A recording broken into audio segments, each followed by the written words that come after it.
My dear brothers and sisters, this deen is a complete deen. Allah subhanahu wa ta'ala said, Al-yawma akmaltu lakum deenakum, wa atmamtu alaykum ni'mati, wa raditu lakum al-islam deena. Allah subhanahu wa ta'ala given us beautiful religion of Islam, which is a complete code of the life. Nothing is left without guiding us, without telling us where is the problem and how we can overcome that.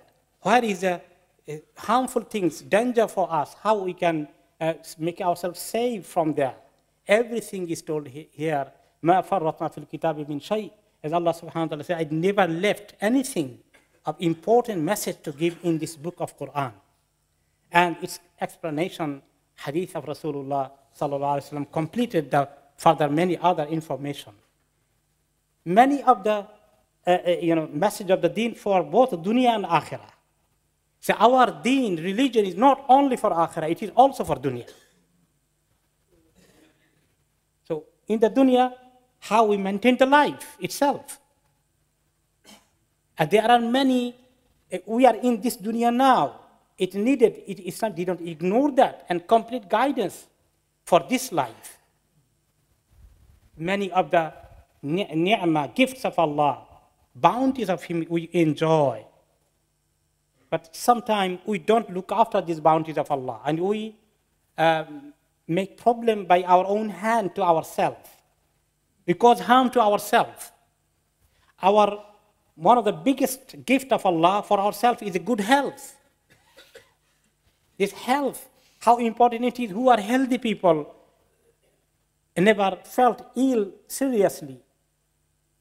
We don't realize the importance of this big gift of Allah.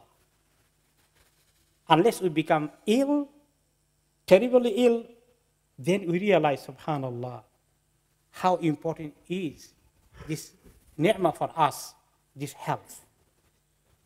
Those who are lying on the bed years and years in the hospital, at their home, bedbound, wheelchair-based, ask them how they feel about the health.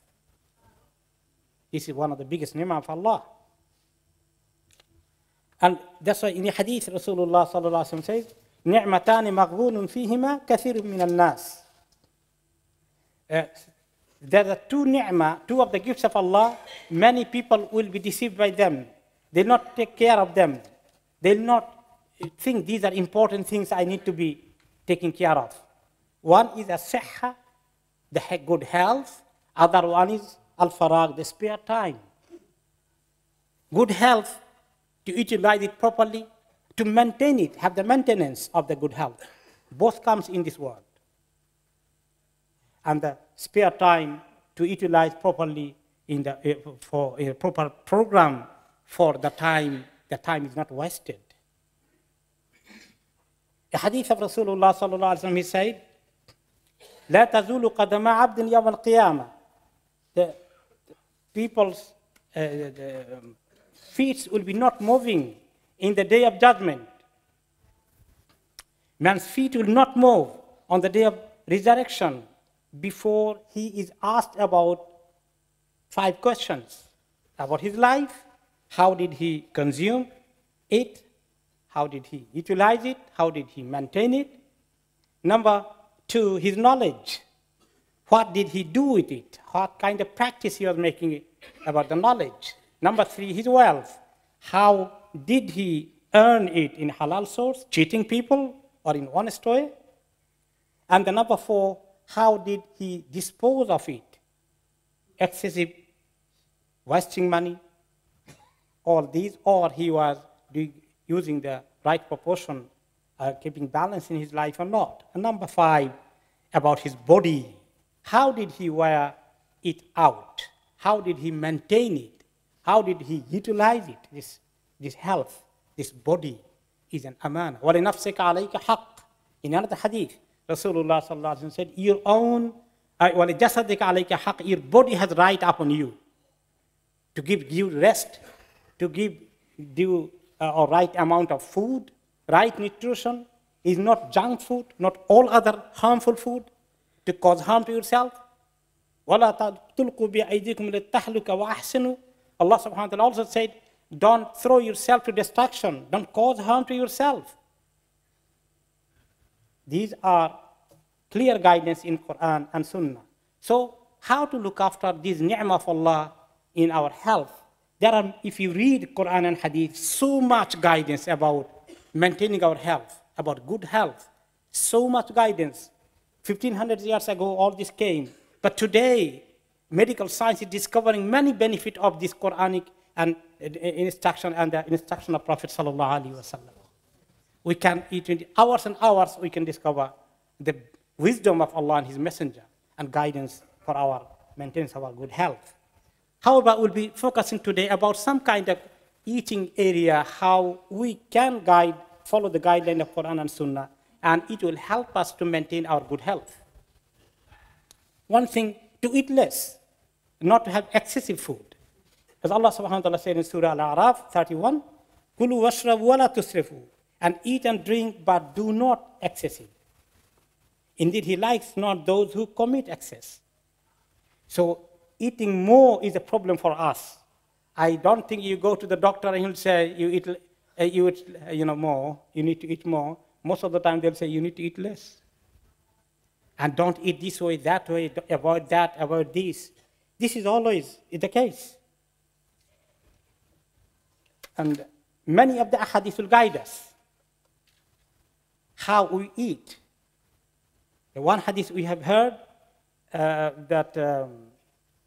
about this eating less, again coming in a hadith, ما ملأ آدمي وعاء شرا من بطن حسب الآدمي لقيمات يقمن صلبه فإن غلبت الآدمي نفسه فثلث للطعام وثلث للشراب وثلث للنفس. Prophet ﷺ said, a human being feels no worse vessel than his stomach. His worst kind of basket one is making full.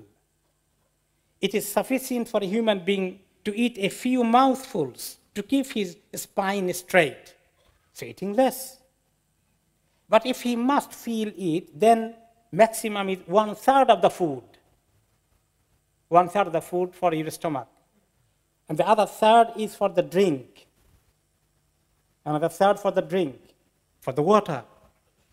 And last third is for his air. He needed air, it's a good breathing. So all these are the guidance that how much we have eaten every day. Full with the food, full stomach. And water probably was extra. And struggling with the air. This is our situation. And that's why another hadith guiding us. يأكل المسلم في معين واحد والكافر يأكل في سبعة أمعاء. That a Muslim eats in one intestine and the kafir eats in 7. Ibn Umar radiallahu anhu, he used to eat with some poor people to join him in his lunch and dinner. One day he sent his servant, Nafi, bring someone, poor guy, beggar, anyone, I'll share my food with him. He brought somebody. SubhanAllah, the man was eating so much, finished everything. Then he said, SubhanAllah, how true is the hadith of Rasulullah sallallahu alaihi wasallam. Don't bring this man again. He is eating with the 7 intestine, as Prophet sallallahu alaihi wasallam said. This is one guideline, clear guideline. Don't make your stomach is full with the food. Number 2, what kind of food we should eat? There is guidance again.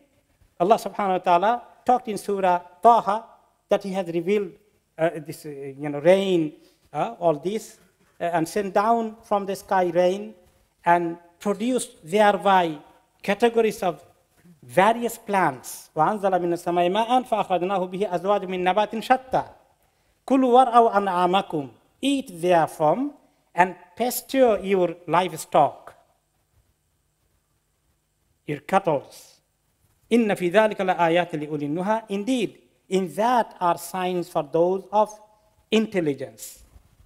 So, He encouraged us to eat more vegetable, more plant things, more fruit, more salad. And as you know, all health experts will guide you, have more vegetable, more food, more salad than meat and other stuff.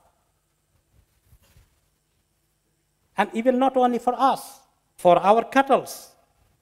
The grass-eating cow's milk or goat's milk are much better, safe, than those cattle are fed the grains.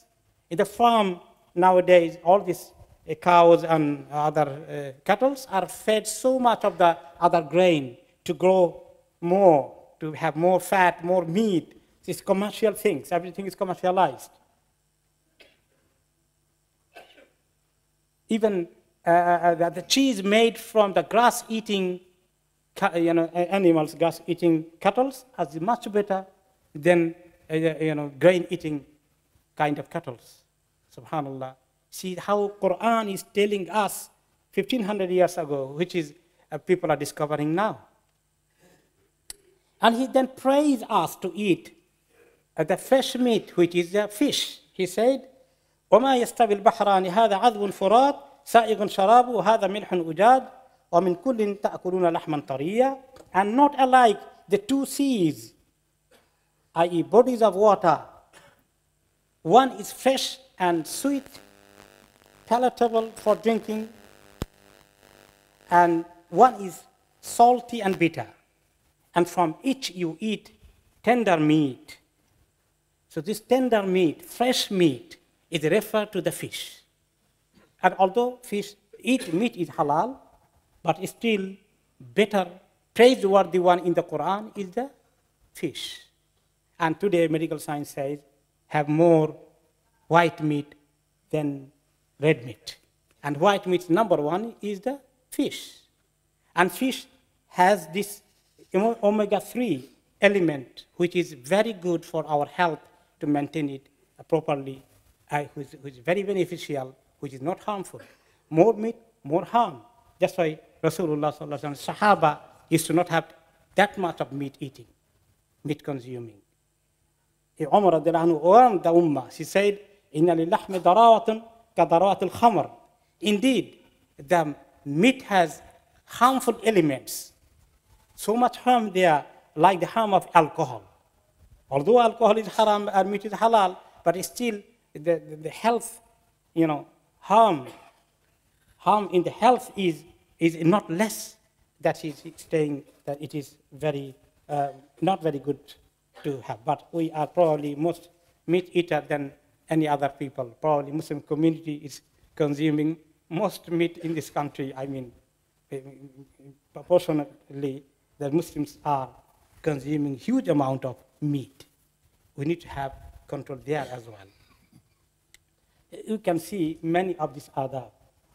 If we don't maintain, very soon one will be falling different kind of illnesses, starting from diabetes, from blood pressure, from cholesterol to increase. And subhanAllah, other day when a brother said, make dua for me, I can't sleep at night. Why?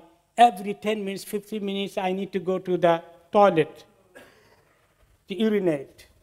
I can sleep every 10, 15 minutes. I was shocked to hear that. Even though if in the middle of the night, in one day, you need to go to the toilet, you think, subhanAllah, my sleep is disturbed. If he goes every 10, 15 minutes, why you reach to that level? Is there any way to reverse this diabetes? There are ways. Medicine, rely on medicine is not there. There are some kind of other good alternative, inshallah, proposals. We are organizing a seminar about this. This Thursday, inshallah, you'll hear the announcement. I request all of you to look after your health. We attend this seminar about how to control your diabetes and save yourself to not have the diabetes in your life. Inshallah, I hope everyone will be attending, will be getting benefit of that. So this is amana, to look after our health. May Allah subhanahu wa ta'ala give us tawfiq to preserve this health and to utilize it to worship Allah subhanahu wa ta'ala and to serve Him. وبالله التوفيق. بارك الله لي ولكم في القرآن العظيم ونفعني وإياكم بما فيه من الآيات والذكر الحكيم وأقول قولي هذا وأستغفر الله لي ولكم ولسائر المسلمين من كل ذنب فاستغفروا واتوبوا إليه إنه هو الغفور الرحيم.